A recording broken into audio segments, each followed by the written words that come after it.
கல்வி உரிமை சட்டத்துல 3 மொழி படிக்கணும்னு இன்னி வரைக்கும் அந்த சட்டம் செல்லுபடி ஆகும்ல, சட்ட நடைமுறையில் இருக்குல்ல, அது அடிப்படை உரிமை 21 ஏன் கீழே ஏற்றப்பட்ட சட்டம் தானே. அதை நிறுத்துவதற்கு உங்களுக்கு யார் உரிமை கொடுத்தாங்க? இப்ப இருக்கிற விதிப்படி அதை ஏற்றுக்கொண்டால்தான் நிதின்றது அந்த எந்த விதி எங்க இருக்கு? ஆமா, PM ஸ்ரீ என்ற அந்த prime minister school for rising India நீங்க முத்திர குத்துறீங்க. நீங்க வந்து புதுசா பள்ளியை தொடங்கல. PM ஸ்ரீன்றது புதுசா தொடங்குற பள்ளி அல்ல. ஏற்கனவே சிறந்த செயல்பாட்டில் இருக்கிற சிறந்த கட்டமைப்பு கொண்ட மாநில அரசு பள்ளியை நீங்க கண்டறிந்து அதற்கு PM ஸ்ரீன் பேருவையும் நான் துடு தரேன்றீங்க. அதுல 3 மொழி கண்டிப்பா படிக்கணும்னு எங்க எழுதி வைக்கலையே. அப்ப அந்த மாணவர்களை ஏன் சார் நீங்க பழி வாங்குறீங்கன்னு அவர் கேட்கணும்ல. PM ஸ்ரீ என்கின்ற அந்த திட்டமே கூட நீங்க எடுத்துக்கிட்டீங்கன்னா பாகுபாட்டை வளர்க்கிற ஒரு திட்டம். கேந்திர வித்யாலயான்றது திரு நரேந்திர மோடி அவர்கள் தலைமையில் இருக்கிற ஒன்றிய அரசு. அந்த ஒன்றிய அரசுல கல்வி அமைச்சரா இருக்கிற திரு தர்மேந்திர பிரதானுடைய துறையின் கீழே இயங்கக்கூடிய கேந்திர வித்யாலயா பள்ளி தமிழ்நாட்டில் இருக்கிறது. தமிழ்நாட்டில் இருக்கிற கேந்திர வித்யாலயால தமிழ் பயிற்று மொழி என்று சொல்வதை திரு நரேந்திர மோடி ஏன் ஏற்றுக்கொள்ளல? ஏன் திரு தர்மேந்திர பிரதான் சொல்ல மாட்டேன்றார் தமிழ் தான் பயிற்று மொழி?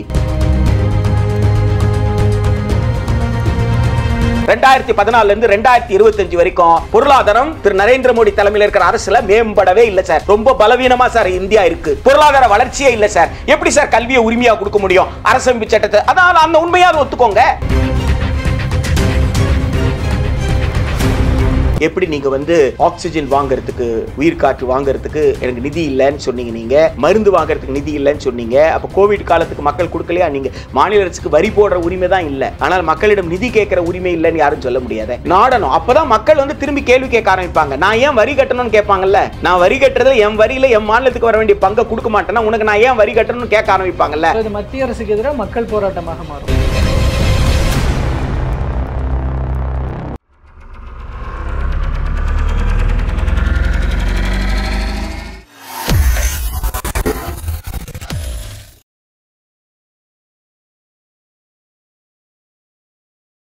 தமிழ் நேயர்கள் அனைவருக்கும் அன்பு வணக்கம்.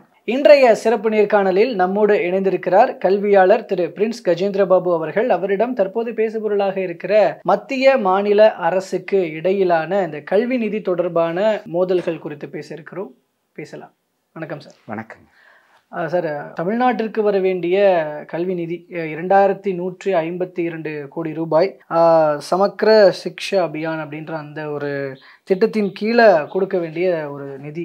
பட் ஆனால் வந்துட்டு மத்திய கல்வி அமைச்சர் சொல்றது வந்து PM ஸ்ரீ திட்டத்தை ஏற்றுக்கணும், மும்மொழி கொள்கையை ஏற்றுக்கிட்டாதான் அதற்கான நிதி ஒதுக்கப்படும் அப்படின்னு திட்டவட்டமா சொல்றாரு. இப்போ இந்த பேச்சு வந்து எதை காட்டுகிறது? எந்த நிலையை அடைந்திருக்கிறது அவர்களுடைய செயல்பாடு? ஒன்றிய அரசு ஒரு நிதானம் இழந்து ஒரு பதட்டத்தில் பல்வேறு காரியங்களை செய்யுதுன்றது தான் நம்மளால வந்து புரிந்து கொள்ள முடியுது. இந்தியாவில் வந்து அரசு எப்படி அமையணும் அப்படின்றது தான் அரசு அமைப்பு சட்டம், கான்ஸ்டிடியூஷன் ஆஃப் இந்தியா.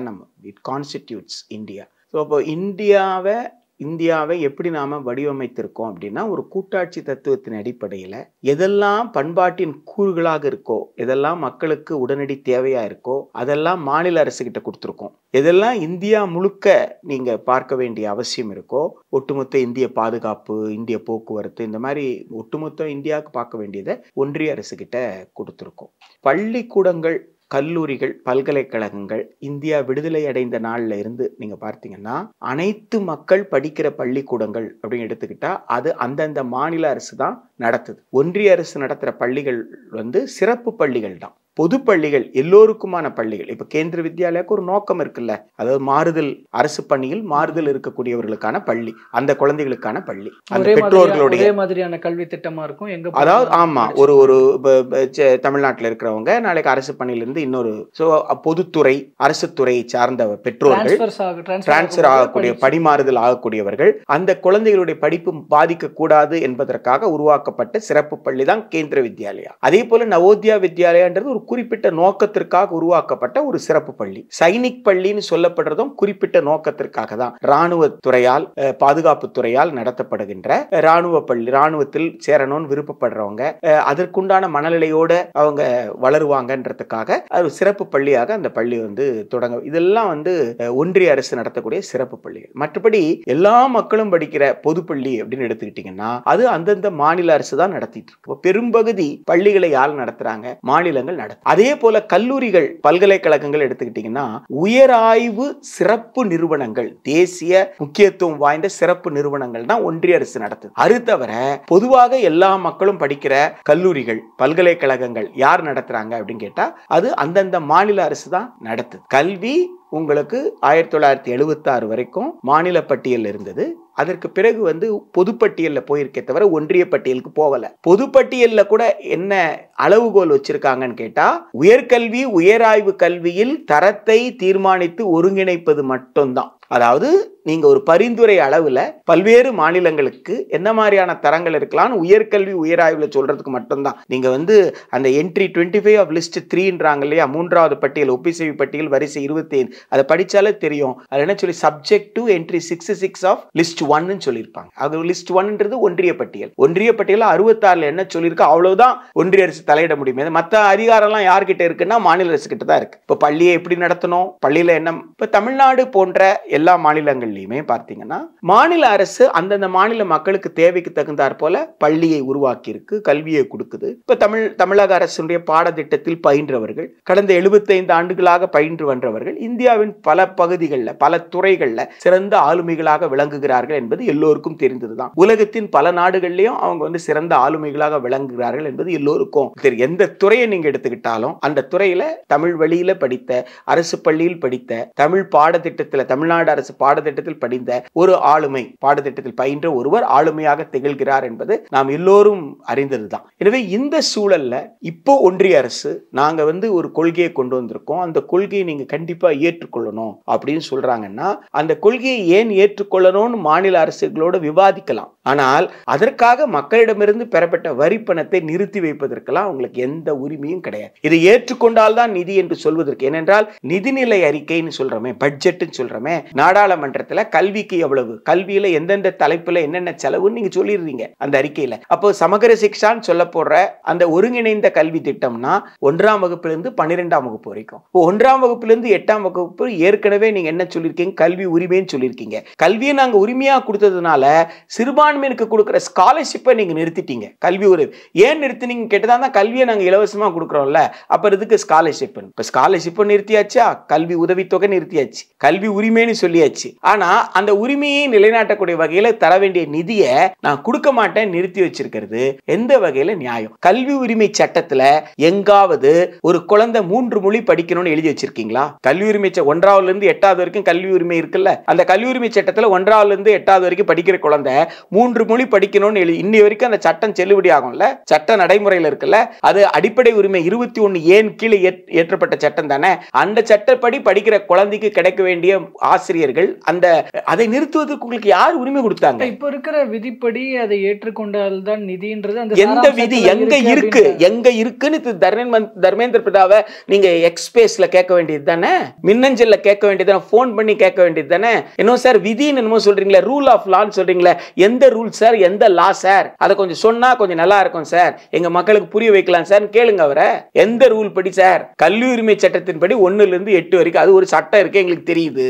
அதற்கான விதிகளை அந்தந்த மாநில அரசு போட்டிருக்கு, ஒன்றிய அரசும் போட்டிருக்கு, எங்களுக்கு தெரியுது. அதுல 3 மொழி கண்டிப்பா படிக்கணும்னு எங்க எழுதி வைக்கலையே. அப்ப அந்த மாணவர்களை ஏன் சார் நீங்க பழி வாங்குறீங்கன்னு அவர் கேட்கணும்ல. அதனால அவர் சொல்றது வந்து பிஎம் ஸ்ரீ என்கின்ற அந்த திட்டமே கூட நீங்க எடுத்துக்கிட்டீங்கன்னா பாகுபாட்டை வளர்க்கிற ஒரு திட்டம். பள்ளிகள் இருக்கும், அரசு பள்ளிகள் இருக்கும், அதுல சில 100 பள்ளிகளை மட்டுமே ஆகச் சிறந்த பள்ளின்னு சொல்லுவீங்கன்னா அப்ப மத்த பள்ளிலாம் என்னன்ற கேள்வி வருதா இல்லையா? அப்போ ஒரு பள்ளி சாதாரண பள்ளி பிஎம் ஸ்ரீ திட்டத்தை ஏத்துக்க கூடாது அப்படிங்கிறதுல இந்த மும்மொழி கொள்கை அப்படிங்கறத தாண்டி இன்னும் நிறைய விஷயங்கள் இருக்கு. ஆமா, பிஎம் ஸ்ரீ என்ற அந்த திட்டம், prime minister school for rising India, நீங்க முத்திர குத்துறீங்க. நீங்க வந்து புதுசா பள்ளியை தொடங்கல. பிஎம் ஸ்ரீன்றது புதுசா தொடங்குற பள்ளி அல்ல.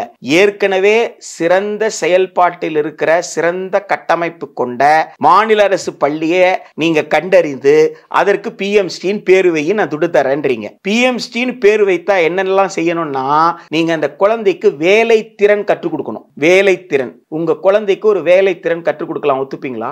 நீங்க கேட்டு பாருங்க. 3 வயது குழந்தைக்கு வேலையை அறிமுகப்படுத்தணுமா? ஏதாவது ஒரு வேலையை 8ஆம் வகுப்பு முடியறதுக்குள்ள வேலை திறனுக்குண்டான சான்றிதழை பெற்று விடணுமா? வேலை திறன் அந்த குழந்தை பெறணும். எப்போ? 8 வயதுக்குள்ள. யாருங்க அது ஒத்துப்பாங்க? என் குழந்தை எங்க பள்ளிக்கு போறது, என் குழந்தை வந்து கல்வியின் மீது ஆர்வத்தை பெறணும். அந்த குழந்தை அது வந்து குழந்தை வளர்ந்த பிறகு எந்த வேலை செய்ய போகுதோ அந்த வேலைக்கு உண்டான திறனை இந்த குழந்தை பெற்றுக்கொள்ளணும். நீங்க பட்டப்படிப்புல கூட பட்டப்படிப்பை முடித்த பிறகு அந்த குழந்தை எந்த துறையில போய் வேலை செய்தோ அந்த வேலைக்கு தகுந்தாற் போல திறனை பெறணும். நீங்க இப்ப பிஏ தமிழ் எடுத்து படிக்கிறாங்கன்னு வச்சுக்கோங்க. இப்ப பிஏ தமிழ் எடுத்து படிக்கிறவங்கள நீங்க தேசிய கல்விக் கொள்கையின் கீழே நீங்க என்ன சொல்றீங்கன்னா, ஓராண்டு அப்ரண்டிஸ்ஷிப் அனுப்ப சொல்றீங்க. இப்ப பிஏ தமிழ் படிக்கிற ஒரு மாணவர் அவர் உங்க நிறுவனத்துக்கு அப்ரண்டிஸ்ஷிப் வர்றாங்க, செய்தித்துறைக்கு வர்றாருன்னு வச்சுக்கோங்களேன். அவருக்கு செய்தித்துறையில கண்டிப்பா வேலை கொடுப்பீங்க, உத்தரவாதம் கொடுக்க முடியுமா? உங்க நிறுவனத்துல நான் சொல்லல, உங்க நிறுவனத்தை போல செய்தித்துறையில் இருக்கிற ஏதாவது ஒரு நிறுவனம் கண்டிப்பா அவருக்கு வேலை கொடுக்கும் சார் நீங்க சொல்ல முடியுமா? அந்த வேலை என்பது அவர் எந்த இடத்துல தங்கி, இப்ப சென்னைனா சென்னை நகரத்துக்கு உண்டான வாடகை எவ்வளவு, சென்னை நகரத்துக்கு உண்டான உணவு பொருட்கள் வாங்கக்கூடிய உணவுக்குண்டான செலவு, சென்னை நகரத்துல உண்டான மின்சாரம், சென்னை நகரத்து போக்குவரத்து, சென்னை நகரத்துல ஒரு குழந்தையை படிக்க வைக்கணும்னா அதற்குண்ட அந்த குடும்பத்திற்கு தேவையான ஊதியத்தை அவருக்கு நாங்கள் கொடுப்போம் உத்தரவாதமா நீங்க சொல்ல முடியுமா? அப்படி சொல்ல முடியாது. ஆனா 3 வருஷ பட்டப்படிப்பு, 3 வருஷ பட்டப்படிப்புல 1 வருஷம் வந்து நீங்க என்ன செய்றீங்கன்னா அப்ரண்டிஸ்ஷிப் அனுப்பிறீங்கன்றீங்க. அப்ப 3 வருஷ படிப்பை 2 வருஷத்துல முடிக்கணும்ன்றீங்க. அப்ப என்ன ஆக போகுது? அவர் எந்த துறையை தேர்ந்தெடுக்கிறாரோ படிக்கிறதுக்கு அந்த துறையில ஆழமான அறிவும் அவர் பெற போறது இல்ல. அவர் வந்து இந்த அப்ரண்டிஸ்ஷிப் போய் அந்த துறையில தான் அவர் வேலை செய்வார்னு சொல்ல முடியாது. வேற எந்த துறைக்கும் அவர் வந்து போகலாம். அப்போ இந்த வேலை அவர் கற்றுக்கொண்டாரு இந்த ஓராண்டு, அதுவும் அவருக்கு பயன்பட போறது இல்ல. அப்போ முழுமையான அந்த துறை சார்ந்த கல்வி அறிவும் அவர் இருக்க போறது இல்ல. அரைக்குறை திறனோட தான் அவர் வந்து எங்கேயும் போய் வேலை செய்ய முடியும் அப்படின்னு சொன்னா, அப்போ இன்றைக்கு இருக்கிற கல்வி கட்டமைப்பை சிதைக்கிற ஏற்பாட்டை செஞ்சுட்டு இத பத்தி எல்லாம் நீங்க விவாதிக்காதீங்க, நீங்க 2 மொழி வேணுமா 3 மொழி வேணுமான்னு பேசுங்கன்றீங்களே, எந்த வகையில நியாயம்? நான் என்ன கேட்கிறேன், தமிழ்நாடு அரசு இந்திய மொழிகளை நாங்கள் வந்து கற்றுத்தரணும்னு சொல்றோம், இந்திய மொழிகளுக்கு தமிழ்நாடு அரசு எதிரியா அப்படின்னு சொல்லி திரு தர்மேந்திர பிரதான் வந்து ஊடகவியலாளர்கிட்ட கேட்கிறாரு. அதுவும் போல ஒரு சஜஸ்ட் பண்றது அண்டை மாநில மொழிகளான கன்னடம், தெலுங்கு, மலையாளம் இது மாதிரி கூட நீங்க படிக்கலாம். நானும் அதே தான் நான் கேட்கிறேன். கேந்திர வித்யாலயான்றது திரு நரேந்திர மோடி அவர்கள் தலைமையில் இருக்கிற ஒன்றிய அரசு, அந்த ஒன்றிய அரசுல கல்வி அமைச்சரா இருக்கிற திரு தர்மேந்திர பிரதானுடைய துறையின் கீழே இயங்கக்கூடிய கேந்திர வித்யாலய பள்ளி தமிழ்நாட்டில் இருக்கிறது. தமிழ்நாட்டில் இருக்கிற கேந்திர வித்யாலயால தமிழ் பயிற்று மொழி என்று சொல்வதை திரு நரேந்திர மோடி ஏன் ஏற்றுக்கொள்ளல? ஏன் திரு தர்மேந்திர பிரதான் சொல்ல மாட்டேன்றார்? தமிழ் தான் பயிற்று மொழி. தமிழர்களாக இருந்து அவங்க தாய்மொழி தமிழாக இருந்தால் அவர்கள் தமிழை பயிற்று மொழியாக எடுத்துக்கொள்ளலாம். தெலுங்கர்களாக இருந்தால் தெலுங்கை பயிற்று மொழியாக எடுத்துக்கொள்ளலாம். அந்தந்த மொழியை பயிற்று மொழியாக கொடுப்பதற்கு ஒன்றிய அரசு தயாராக சொல்லுங்க. நீங்க என்ன சொல்றீங்க? தமிழ்நாடு அமைச்சரோட பிள்ளைகள் எங்க படிக்கிறாங்க? சிபிஎஸ்இ பள்ளியில படிக்கிறாங்க, அப்படித்தானே சொல்றீங்க? அப்ப அங்க மாத்திரம் மும்மொழி கொள்கை இருக்கு. அப்ப உங்க பணக்காரர்களுக்கு எல்லாம் இருக்கு, ஏழைகளுக்கு இல்ல. இப்ப பணக்காரர்கள் எங்க வராங்க? உங்ககிட்ட தான் வராங்க. அப்ப பணக்காரர்களுக்கு எல்லாம் இந்திய மொழியில கல்வியை கொடுக்க நீங்க ஏன் தயங்குறீங்க? நீங்க என்ன சொல்லணும்? தமிழ்நாட்டில் இருக்கிற எந்த சிபிஎஸ்இக்கு வந்து நான் சிபிஎஸ்இ பள்ளி நடத்த போறேன்னு தமிழ்நாட்டில் யாராவது சொன்னீங்கன்னா அத்துணை தனியார் பள்ளியிலும் தமிழை பயிற்று மொழியாக கொண்டிருக்கணும். ஏன்னா இந்திய மொழி தான் கற்கிறதுக்கு சிறந்த மொழி. சொல்லுங்க, தமிழ்நாட்டில் வந்து கன்னட பேசுற மொழி மக்கள் இருக்காங்களா? கன்னடம் பயிற்று மொழியா இருக்கும் சிபிஎஸ்இல, மலையாளம் பயிற்று மொழியாக இருக்கும், குஜராத்தி பயிற்று மொழியாக இருக்கும், உருது பயிற்று மொழியா இருக்கும், தமிழ் பயிற்று மொழியா இருக்கும். சொல்லுங்க, நீங்க அதையும் சொல்ல மாட்டேன்றீங்க. ஆனா தமிழ்நாடு அரசு நடத்துற பள்ளியில குஜராத்தி பயிற்று மொழி இருக்கு. தமிழ்நாடு அரசு நடத்துற அரசு பள்ளியில, அரசு உதவி பெறும் பள்ளியில உங்களுக்கு தெலுங்கு பயிற்று மொழியாக இருக்கு, உருது பயிற்று மொழியாக இருக்கு, கன்னடம் பயிற்று மொழியாக இருக்கு. எனவே இங்க தமிழ் பயிற்று மொழியாக தமிழ்நாடு அரசு குற்றுகிட்டு இருக்கு. ஆனா நீங்க ஒன்றிய அரசு நடத்தக்கூடிய பள்ளிகள்ல நீங்க பயிற்று மொழியாக தமிழை கொடுப்பதற்கோ பிற மொழியை கொடுக்கிறதுக்கோ நீங்க முன் வரல. எனவே நீங்க இங்க என்ன செய்யறீங்கன்னு சொன்னா, எப்படி உத்தரப்பிரதேசத்துல ஆவாதி மொழி உள்ளிட்ட மொழிகளை விழுங்கிவிட்டு உத்தரப்பிரதேசத்துல பேசுற மொழி ஹிந்தி மொழி நீங்க சொல்லிட்டு இருக்கீங்கல்ல. உத்தரப்பிரதேசல மக்களை போய் கேட்டு பாருங்க, உங்க ஆதி மொழி என்னன்னு கேட்டு பாருங்க, ஆதி மொழியை எதை விழுங்கியதுன்னு கேட்டு பாருங்க. இன்றைக்கு உத்தரப்பிரதேசம் என்றால் இந்தி என்ற அடைமொழி தான் இருக்கு. ஆனா ஆனா உத்தரப்பிரதேச ஒரிஜினல் மொழி ஆவாதி மொழி காணல. போஜ்பூரி மொழி, பீகாரி மொழி எல்லாம் இருக்குது அப்படின்னு சொன்னா, பீகார் மக்கள் பேசுற மொழி என்ன சார்னு கேட்டா என்ன சொல்லுவீங்க? இப்போ ஹிந்தின்னு சொல்றீங்க. ஆக போஜ்பூரி மொழி அவர தொன்மையான கலை இலக்கியங்கள் பெற்ற மொழிகளை எல்லாம் யார் விழுங்கிட்டு இருக்காங்க? ஹிந்தி விழுங்கிட்டு இருக்கு. இன்றைக்கு மராத்தி மொழியை விழுங்குகின்றது என்று மகாராஷ்டிரால போராடிட்டு இருக்காங்க. மராத்தி மொழியை ஹிந்தி விழுங்கிறோம், இனி எல்லாரும் ஹிந்தி படின்னு சொல்லி மராத்தி மொழி. இப்ப தமிழ்நாடு, கேரளம், கர்நாடகா போன்ற தென்னிந்தியாவில் இருக்கிறவங்க தங்கள் தாய்மொழியை காக்கின்ற ஒரு உணர்வு பெற்றவர்களாக இருக்கிறாங்க. எனவே இங்க மொழி உணர்வு அதிகமாக இருப்பதனால் ஒரு பயிற்று மொழி என்பது இயல்பான தாய்மொழியாக இருக்கும் அல்லது சூழலியல் மொழியாக இருக்கும். ஒரு குழந்தை முதல்ல ஒரு குரல் கேக்குது இல்லைங்களா, அந்த சத்தம் தானே. இப்ப நீங்க ஒரு மொழி பேசுறீங்க, நான் ஒரு மொழி பேசுறேன், நம்ம ரெண்டு பேரும் அறிந்த மொழியில பேசுறதால இதுக்கு பேர் உரையாடல். நீங்க பேசுற மொழி எனக்கு புரியல, நான் பேசுற மொழி உங்களுக்கு புரியலன்னா அது சத்தம் தான் வந்துகிட்டு இருக்கும், உங்களுக்கு எனக்கு தெரியாது. அதுபோல் குழந்தை ஏதோ ஒரு சத்தத்தை கேட்டு பழகுது, அதன் மூலமாக அது விவரங்களை கற்றுக்கொள்வது, அதுதான் கற்றல் மொழி. குழந்தைக்கு தொடக்க கற்றல் மொழி அதுதான். அப்ப எந்த மொழியில ஒரு குழந்தை கற்றல் செயல்பாட்டுக்குள்ள வந்ததோ அதே மொழி முறைப்படியான கல்வியை பெறக்கூடிய பள்ளியிலும் தொடர வேண்டும் என்பதுதான் தாய்மொழி கல்வி, பயிற்று மொழின்னு சொல்றது. இதோடு சேர்த்து தேவையின் அடிப்படையில் இன்னொரு மொழி படிக்கிறோம். தேவையின் அடிப்படையில் அது எதற்காக இருக்கலாம்? அது உயர்கல்விக்காக இருக்கலாம். அதுதான் இப்போ இங்க தமிழ் தான் பிரதானமாக இருக்க போகிறது. இருமொழி கல்விக் கொள்கைன்னு நாங்க சொல்றது படி தமிழ், ஆங்கிலம் இருக்கும். இது எக்ஸ்ட்ராவா ஒன்னு ஆட் பண்ண, அதனால அவசியம் என்ன, அதிலும் கூட ஹிந்தி திணிக்கப்பட போறதில்ல, அவர்களுடைய விருப்பப்படி தேர்ந்தெடுத்து. நான் கேட்கிறதுன்றது 3 மொழின்ற எண்ணிக்கையினால் அந்த குழந்தைக்கு என்ன பலன்? ஒலிம்பிக்ல அந்த குழந்தை கோல்ட் மெடல் வாங்குமான்னு சொல்லுங்க. ஒலிம்பிக்ல கோல்ட் மெடல் வாங்கலையேன்னு வெக்கமே இல்லையா உங்களுக்கு? 140 கோடி மக்கள் தொகையை வச்சுக்கிட்டு 75 வருஷம் ஆனதுக்கு அப்புறம் கூட 100 மீட்டர் தடகள போட்டியில இந்தியா கோல்ட் மெடல் வாங்கலையே, வெக்கப்பட மாட்டீங்களா? 3வது மொழி படிச்சா கோல்ட் மெடல் கிடைக்குமா? 200 மீட்டர் ஓட்டப்பந்தயம் இருக்கு, ரிலே ஓட்டப்பந்தயம் இருக்கு, இன்னும் பல வகையான அத்லெட்டிக் ஈவென்ட் இருக்கு, ஃபீல்ட் ஈவென்ட் இருக்கு. 200 மெடலுக்கு மேல இருக்கு. நீ 200 மெடலுக்கு மேல சிங்கிள் டிஜிட்ல கூட முழுசா வாங்க முடியலையே. 1 2 3 4 5 6 7 8 9 சிங்கிள் டிஜிட். இது 9 மெடல் வாங்கி இருக்கிறீங்களா?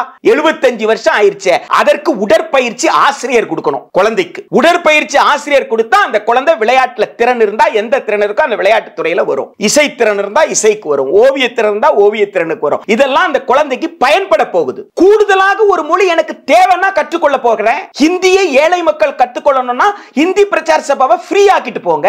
10 ரூபாய் கூட கட்டணம் வாங்க மாட்டேன்னு சொல்லுங்க. உங்களுக்கு யார் தடுத்தாங்க? ஏற்கனவே ஹிந்தி படிச்சிட்டு இருக்காங்களே. உங்களுக்கு ஹிந்தி டீச்சர் வேணா சொல்லுங்க, நான் அனுப்புறேன் ஹிந்தி டீச்சர். உங்களுக்கு வீட்டுக்கு வந்து சொல்லி கொடுத்துட்டு வருவாங்க. என்ன பிரச்சனை? ஹிந்தி கத்துக்கணும்னா கத்துக்கோங்க. சான்ஸ்கிரிட் டீச்சர் வேணுமா? நான் அனுப்புறேன் உங்களுக்கு. சான்ஸ்கிரிட் டீச்சர் இருக்காங்க, கற்றுக் கொடுங்க. நீங்க அந்த டீச்சருக்கு மானியம் கூட கொடுங்க. உங்களை யார் தடுத்தாங்க? ஒரு குழந்தை விருப்பப்பட்டு எத்தனை மொழி வேணாலும் படிக்கலாம் சார். மேக்ஸ் முல்லர் பவன் இருக்கு சார், ஜெர்மன் மொழி கத்து கொடுக்கிறதுக்கு நுங்கம்பாக்கத்துல.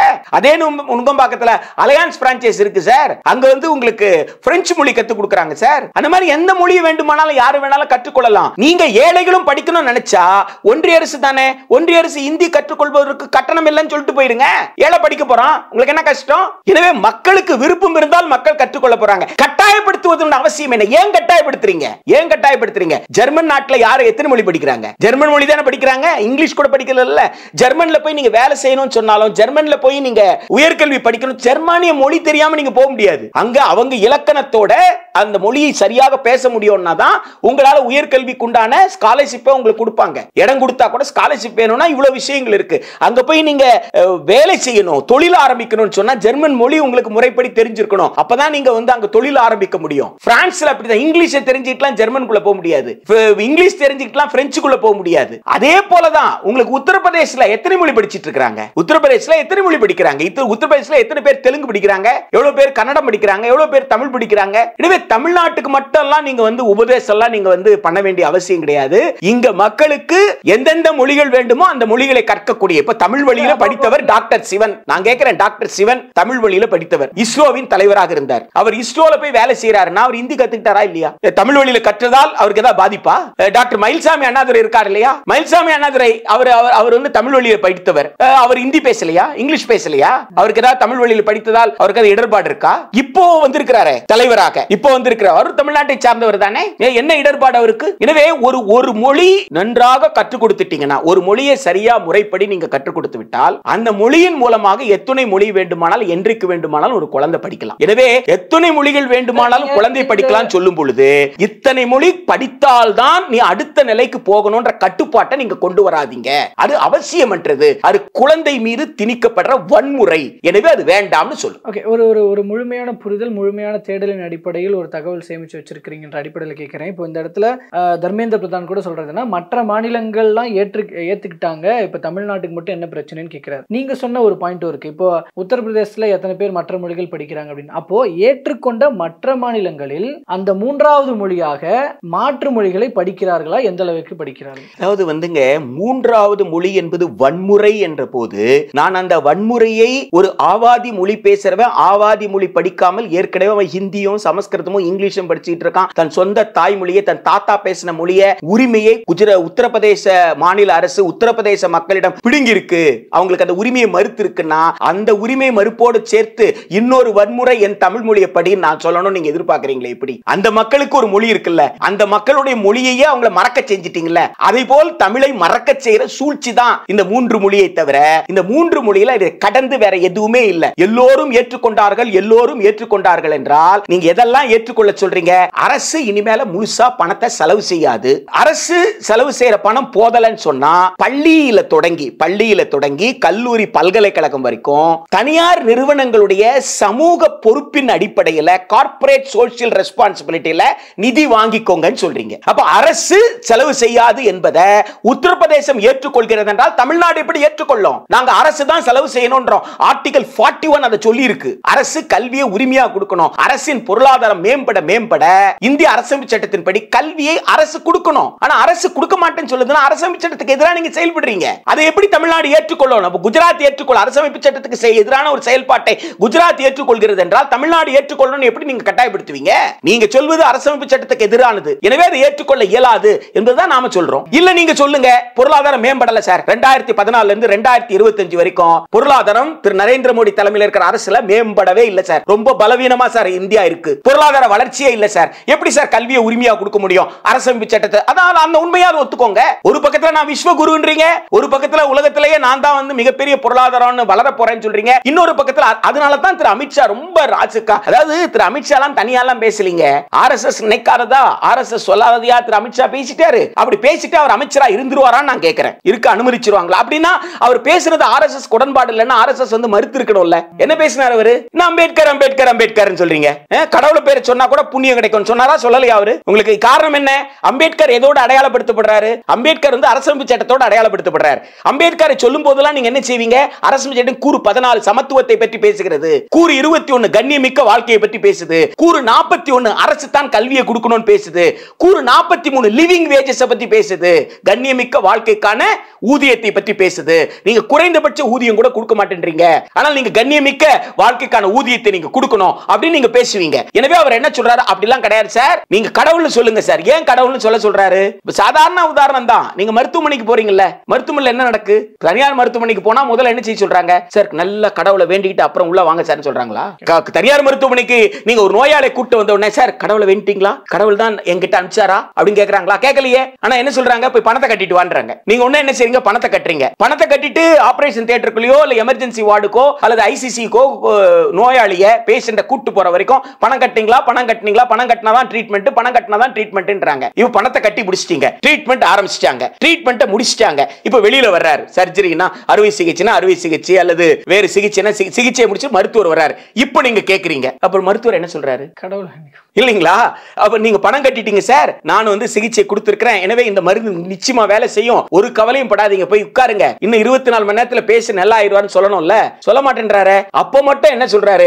என்னுடைய கடமையை நான் முடித்து விட்டேன், நீங்க கடவுளை வேண்டிக்கோங்க. கடவுள் என்ன சொல்றாரோ? இப்ப அந்த நோயாளி செத்து போயிட்டாருன்னு வச்சுக்கோங்க, கட்டின பணத்தை பத்தி எல்லாம் பிரச்சனை இல்ல. இப்ப யாரு அருள் கொடுக்கல? கடவுள் அருள் கொடுக்கல. அப்ப பழி பாவம் வந்தா யார் மேல? கடவுள் மேல. அந்த மாதிரி என் புள்ள வந்து ஏன் சார் அவர் புள்ள மட்டும் வந்து பிஎம்சில படிக்குது, என்ன மட்டும் ஏன் இந்த ஸ்கூல்ல படிக்க வைக்கிற அப்படின்னு என்ன பார்த்து என் புள்ள கேக்குதுன்னு வச்சுக்கோங்க, நான் என்ன சொல்லணும்? எப்ப கடவுள் அவ்வளவுதான்ப்பா எழுதி வச்சிருக்காருன்னு சொல்லணும். அதனாலதான் அவங்க வந்து கடவுளை பேசு, எதுக்கு சட்டத்தை பேசுறேன்றாங்க. சட்டத்தை பற்றி பேசக்கூடிய, சட்டத்தை பேச தூண்டக்கூடிய அம்பேத்கரை நீ மறந்து போன்னு சொல்றாங்க. இப்போ இங்க வந்து எதிர்ப்பவர்கள், இதை எதிர்ப்பவர்களுடைய வீட்டு பிள்ளைகள்லாம் ஹிந்தி படிக்குது அப்படின்ற ஒரு விஷயத்தை முன்வைக்கிறாங்க. நானும் அதுதான் சொல்ல வர்றேன். நீங்க ஏன் ஹிந்தி கத்து கொடுக்குறீங்க அவங்களுக்குன்றதுதான். நீங்க அங்க தமிழை பயிற்று மொழி ஆக்கிடுங்கன்னு சொல்றேன். ஆக்குற அதிகாரம் உங்ககிட்ட தான் இருக்கு. ஏன் அதை ஆக்க மாட்டேன்றீங்கன்னு கேக்குறேன். அவங்க படிக்கிற பள்ளியில எல்லாம் நீங்க என்ன செய்யணும்? பயிற்று மொழி தமிழ்னு சொல்லிட்டு போயிருங்களா. உங்க தாய்மொழி என்னன்னு கேளுங்க வரவங்க கிட்ட. உங்க தாய்மொழி தமிழ் தானே, தமிழை உயர்த்தி பிடிக்கணும் தானே நீ பேசுற. அப்புறம் உன் பிள்ளைக்கு பயிற்று மொழி தமிழ் தான். இங்க சிபிஎஸ்இ பள்ளி இருந்தா தமிழ் வழியில தான் நடக்கும் சொல்லுங்க.